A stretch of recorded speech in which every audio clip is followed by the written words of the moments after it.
planeta Terra, estiveram junto a elementos não resgatáveis, sem reconhecerem os afins e sem distinguirem, mesmo quando era necessário haver clareza, quem representava a luz e quem representava as trevas. Na Arca de Noé dos tempos antigos, não se ensinou ao homem terrestre fazer essa distinção e ele foi reposto na Terra, sem nada disso aprender. É que os tempos para isso ainda não haviam chegado. Mas, na nave do Noé de agora, todos os que forem resgatados serão a esse respeito instruídos, porque o planeta estará totalmente modificado quando eles retornarem. A nova Terra será conscientemente um planeta a serviço. Essa mudança no seu estado de consciência transformará todas as coisas, desde as mais subjetivas e internas até as mais objetivas da sua superfície. Do ponto de vista da nave de Noé, toda a energia que o ser resgatável usa durante seus momentos de ação externa, ou de vigília, é dispersão, se não estiver a serviço de um plano maior. Enquanto os homens se debatem pelo próprio interesse, enquanto estão movidos por impulsos egoístas, eles não podem permanecer tranquilos e viver pacificamente na energia da nave. Distinta é a situação do ser resgatável que o sente, pensa e age em oferta a um plano maior, pois não sofre o desgaste do trabalho feito em função do egoísmo, recebe continuamente e dá o que recebeu, ampliando cada vez mais o seu próprio canal receptor e transmissor. Na nave de Noé entrarão os que conseguem distinguir processos desgastantes de processos criativos. Se usarmos a energia de nossa vida em função de um plano evolutivo que transcende movimentos puramente terrestres, a nossa vida é mantida. Mas se lutarmos pela nossa própria existência, quando essa luta é inútil dentro de uma lei maior, lei cuja presença já temos condições de reconhecer, perdemos então a vida e despertamos em um daqueles estados que nos levará a recapitular passos dados anteriormente. Os minerais que entrarão na nave de Noé serão os que não tiverem servido para experiências com energia atômica ou para outras atividades que envenenaram progressivamente o plano físico. Os vegetais que entrarão na nave serão os que não tiverem posto toxinas em circulação e que se ocuparam, neste ciclo que agora termina, em glorificar o único Senhor, colaborando com a lei criadora em seus aspectos mais sutis. Os animais atraídos pela beleza e pela vibração da nave serão os que tiverem deixado de ser sanguinários, os que desenvolveram princípios mentais pacíficos e que alcançaram sentimentos de amor e devoção ao homem, ser que corresponde, para eles, àquilo que Deus é para o homem da superfície. O ser humano que entrará na nave de Noé é aquele que tiver chegado a uma vibração sutil, ou que tiver entregado os próprios corpos e a própria vida ao desconhecido. Na nave de Noé encontram-se hierarquias que o homem terrestre ainda não conhece. As hierarquias de que ele teve notícia até hoje podem estar devotadas a novas missões, portanto tem cumprido totalmente a sua parte no grande plano. Na nave de Noé entrarão os homens que se desapegaram do passado.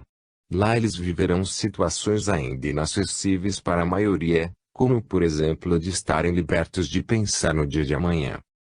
Segundo o Evangelho apócrifo de Dídimo Tomé, Jesus disse: Não vos preocupeis desde amanhã até a tarde e desde a tarde até amanhã com aquilo que vestireis. Quando vos despojardes de vosso pudor, quando depuserdes vossas vestes e as colocardes debaixo de vossos pés, como fazem as criancinhas, e as pisardes, então vereis o Filho do Vivente e não tereis medo. As novas situações que o homem resgatado viverá. Como se desenvolvem os processos na vida espiritual dentro da nave que, como já vimos, é um estado de consciência e, eventualmente, também um acontecimento físico. Conforme dissemos, ali encontram-se entidades ainda desconhecidas para os homens da superfície e outras já antes observadas nos planos interiores, se estes foram investigados pelo viajante em translado. Os que deram menos importância às ilusões da forma, os que não se envolveram com o conceito humano e ordinário de mundo sensível, esses terão a visão suprafísica e não atravessarão, Durante a escalada para a nave e durante o translado, nenhuma das regiões onde se encontram os conflitos emocionais e mentais. Como tudo está preparado para essa viagem, existe até mesmo a possibilidade de, caso necessário, o transladado ser envolvido por uma membrana sutilíssima que impede a penetração de oscilações de qualquer tipo. Os engenheiros da imensa nave de Noé não lidam com peças de metal ou com fios, mas sim com redes de energias que os resgatados vão conhecer de perto, quando a hora chegar.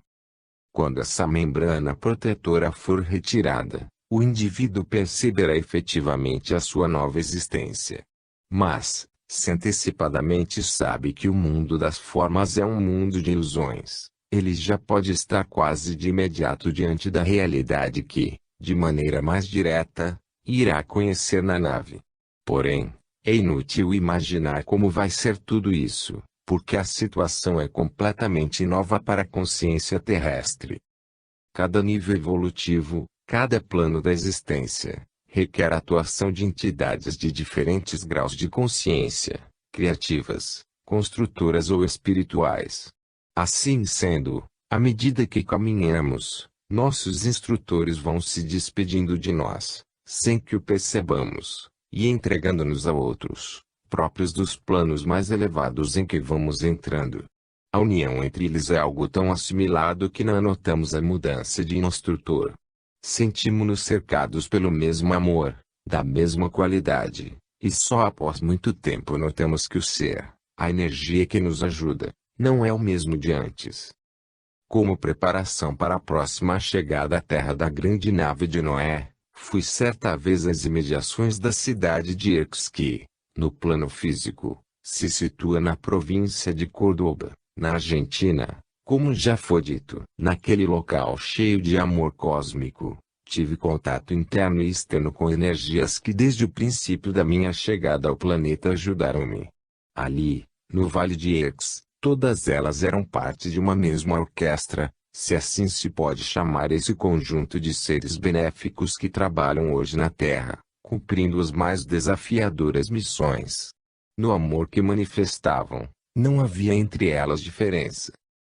Despertar o homem do sono do mundo dos desejos, retirá-lo da ilusão da vida tridimensional e introduzi-lo em níveis sutis de consciência é uma tarefa que somente seres de suprema renúncia, de completa entrega e dedicação podem realizar.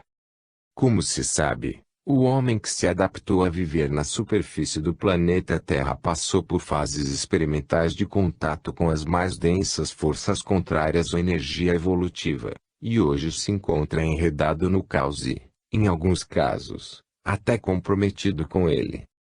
A clareza emergirá do interior de cada um, pois lá está o núcleo que corresponde à fonte de luz do universo inteiro.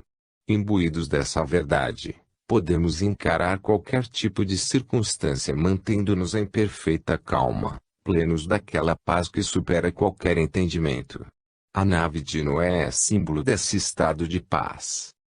No mundo da nave de Noé não há alimento para nenhuma espécie de apego.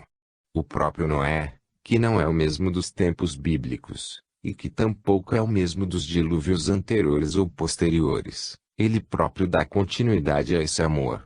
Porém, os homens que ainda estão ligados ao aspecto histórico e exterior da vida e missão de Noé acham que ele é um só. O Noé de ontem já está liberto de ser Noé. O de hoje será liberto após cumprir sua missão atual, e os Noés do futuro serão tantos quantos o processo evolutivo exigir. Cada novo plano de consciência que atingimos pede que renunciemos ao que antes foi conseguido. Para ajudar-nos nesse processo, existem os Noés. Numa primeira fase, eles anunciam a sua existência, e vamos nos acostumando com a sua presença em nossa mente. Depois, começam a induzir-nos ao desapego e, como consequência, a dirigir-nos para a nave que nos resgatará. Finalmente, nos recebem, ajudando-nos na adaptação a outros e novos estados.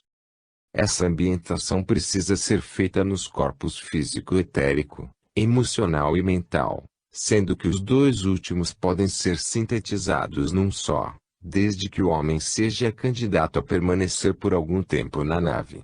Ali, são vários os seres que o ajudam. O Noé que ele conheceu antes de embarcar pode ser substituído por outro. Diante do homem resgatado, poderá apresentar-se um novo guia, porque houve uma mudança de estado. Esse homem deixou a superfície da Terra para entrar na nave, que usa de recursos próprios de subdimensões do plano físico, para fazer-se mais concreta.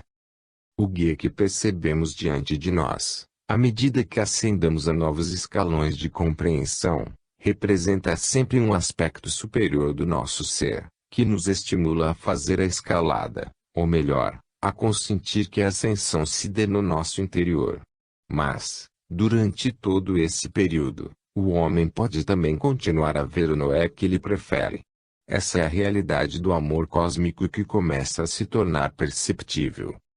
Vemos, nesse ponto, que o importante é o amor, e não tanto a figura de Noé, embora ela seja sempre cara, porque representa a nossa parte interna que decidiu, a todo custo, retirar-nos do caos e introduzir-nos definitivamente na grande ordem do universo, para que possamos colaborar com ela. Para compreender melhor a situação de um viajante da nave de Noé, tome-se o exemplo de alguém que dorme. Para a consciência interior desse homem, sua atividade emocional e mental está caída no esquecimento, e ele tem outra vida, como se esses corpos tão oscilantes não existissem. Assim acontece na nave de Noé. Quem está ali é como se estivesse adormecido para tudo o que se passou na Terra. Suas emoções e seus pensamentos aflitivos ficaram entregues a uma espécie de sono, e o cérebro, quando o corpo físico foi transladado junto com a consciência, passa por um processo de purificação, libertando-se da memória terrestre. Dentro da nave, nesse estado de consciência, o homem deixa de ser apegado e prisioneiro de raciocínios terrestres para passar a fazer parte de algo que se pode chamar de reflexão cósmica. Dentro da nave, ele é pensado por uma mente maior, e não mais pensa como fazia na Terra. Tal estado não significa uma diminuição das suas capacidades, mas sim uma evolução. No lugar do pensamento comum, limitado às experiências que a mente do homem fez em seu passado mais ou menos remoto, há uma reflexão e um modo de compreender mais amplos, nos quais ele vai entrando à medida que se adapta à atmosfera da nave. Assim atuam as energias protetoras, ajudam o homem a aclimatar-se às situações mais sublimes. A matéria densa, emocional e mental faz parte de um estado mais primitivo da consciência humana. A liberdade encontra-se em outros estados, próprios da nave. É impossível, portanto, chegar até ela com a sensibilidade comum. Eis porque, nas fases preparatórias pelas quais o homem passa na face da Terra, ele vai aprendendo a abandonar ações, sentimentos e pensamentos próprios dos estados superficiais. Na nave, tudo sabem acerca de nós, e tratam-nos com o maior dos cuidados. Em tempos passados, a mensagem que ela nos enviava era mais dura, como, por exemplo, a que Jesus nos transmitiu quando disse: "Então, tu que te encontras no templo, crês que estás puro?" Jesus Noé sabe que há uma purificação a ser consolidada, mesmo estando o homem na nave. Nesse estado de consciência, não há a ilusão da piscina de Davi, também citada no Evangelho Apócrifo, onde as pessoas lavavam-se e, em seguida, vestiam-se de branco continuando com os mesmos vícios e maldades. Segundo Jesus, quando o homem age desse modo, purificando-se superficialmente, ele limpa o exterior da pele, como fazem aquelas que se perfumam e se adornam para agradar os homens. Na nave de Noé conhece-se a realidade interior dos seres e os que vão para lá estão profundamente empenhados numa purificação global, livres para se desidentificarem de toda e qualquer forma que conheceram na Terra. Este planeta está destinado a ser sagrado, o que significa estar livre de toda luxúria e pronto para assumir nova tarefa dentro do sistema solar. Assim como o Sol, que age consciente de ser matéria e espírito em todos os níveis da manifestação, a Terra será um manancial de vida. Os que viajarem na nave de Noé saberão como perceber o lado interno dessas realidades. Um dos preparadores da época atual, São Bernardo, chamou o Sol de Sou Cristo, antecipando a percepção desse interrelacionamento que agora a muitos é conferida. A Terra de hoje é uma sombra do que está destinada a ser. Apenas um reflexo do que é em potencial. Assumirá o seu papel de mãe, como viam os antigos essênios, porém, sem se limitar aos níveis materiais. Depois de regenerada e reordenada, permitirá que as plantas e os demais reinos se desenvolvam plenamente e proporcionará vida interior sem barreiras aos homens. Assim como a moral de Platão distinguia-se por sua pureza, a atmosfera psíquica da Terra vai apresentar aspectos que tornarão sua vida fértil em todos os níveis de consciência. O homem perceberá além do seu coração humano, hoje cheio de escorpiões, segundo Jesus, e sua mente será o meio de contato do seu ser com realidades cósmicas, e não mais uma detentora de poder sobre o seu encarnado. Noé é um libertador. Sua consciência tem fios interiores ligados ao coração de cada uma das células dos homens resgatáveis, seres que em sua nave abrirão definitivamente os olhos para uma realidade maior. A permanência na nave. Mesmo o homem que será resgatado para esses novos estados vem de traumas antigos e profundos. Em parte, seus desequilíbrios tiveram início antes mesmo da formação da Terra, nos mundos primordiais, onde começou, em outros reinos, a experiência de vida que hoje é humana. Mas esses traumas foram adquiridos e agravados também aqui na própria Terra, a partir do momento em que o homem escolheu o caminho do livre-arbítrio, caminho que o levou a lutar com vários tipos de sombras. Na nave, Noé fala ao consciente direito dos homens resgatados.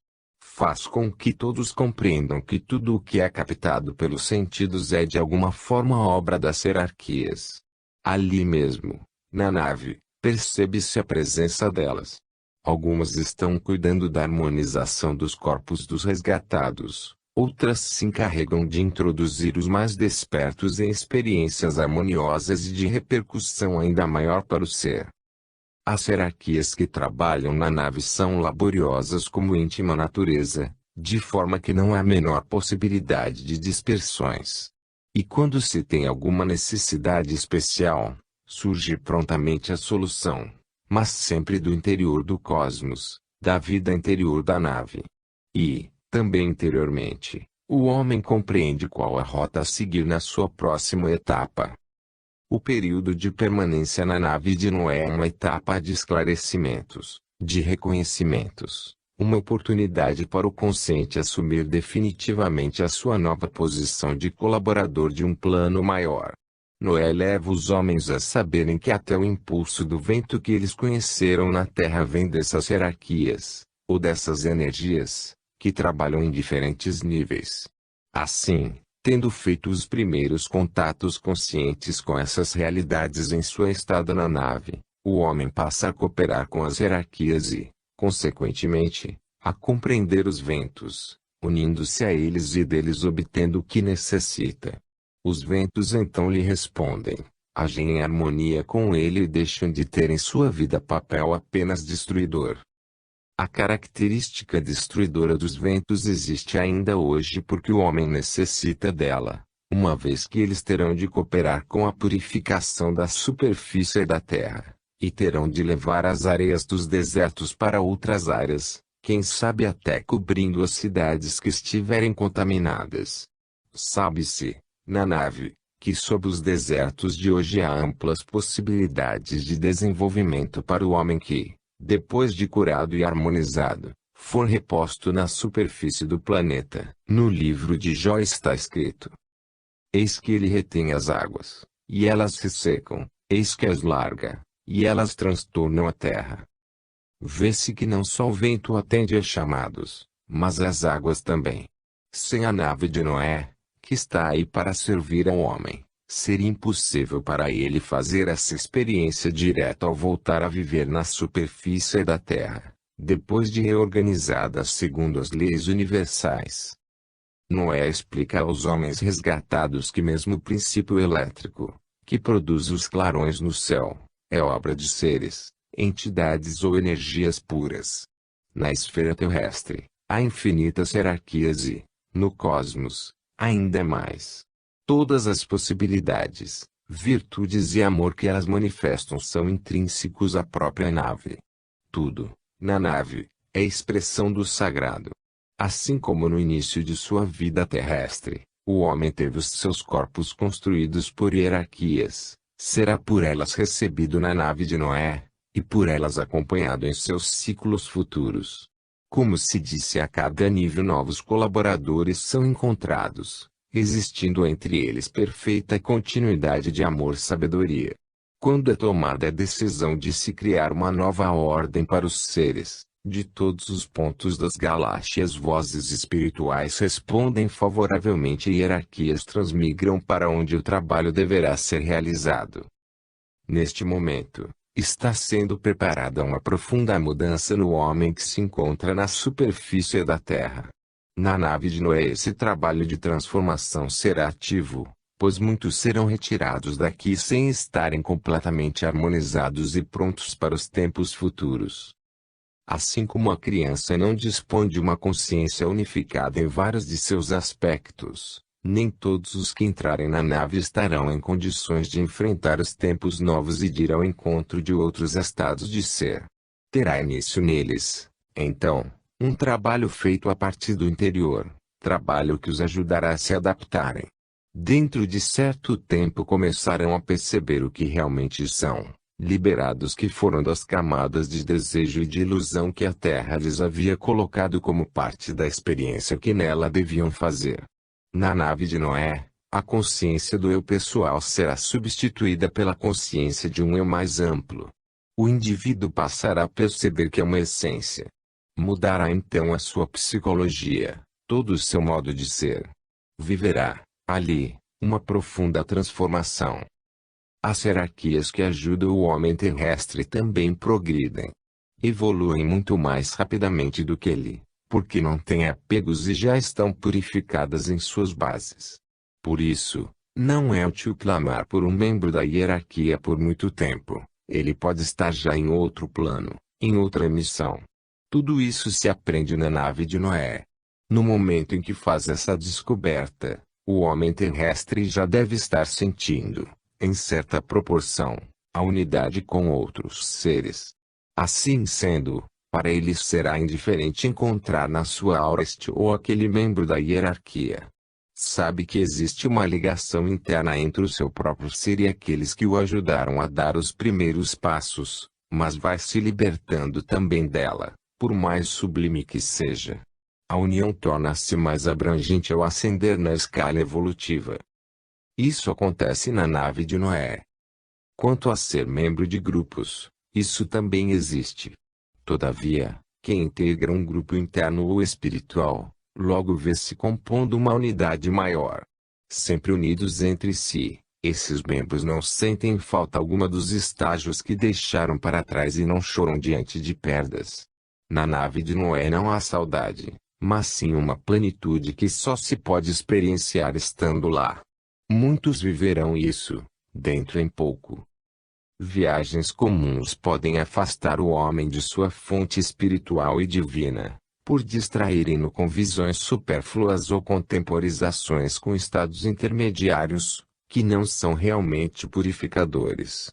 Nas viagens comuns, o homem não se desliga de compromissos terrestres. Na viagem com Noé, ao contrário, ele se conecta principalmente com a sua origem, com a sua essência primordial e cósmica. Ao homem só é possível conhecer o mundo espiritual se ele busca realmente vivê-lo. Na nave de Noé vive seu espírito, porque ela está fora da órbita terrestre, em área segura, enquanto aqui embaixo a esperada reordenação planetária vai sendo feita. Todo o esforço do homem para purificar-se e participar da nave baseia-se na consciência de que fontes espirituais chamam-no de volta. diz o Cosmos no livro de Jó. Chama, pois, e eu responderei, ou eu falarei, e tu me responderás.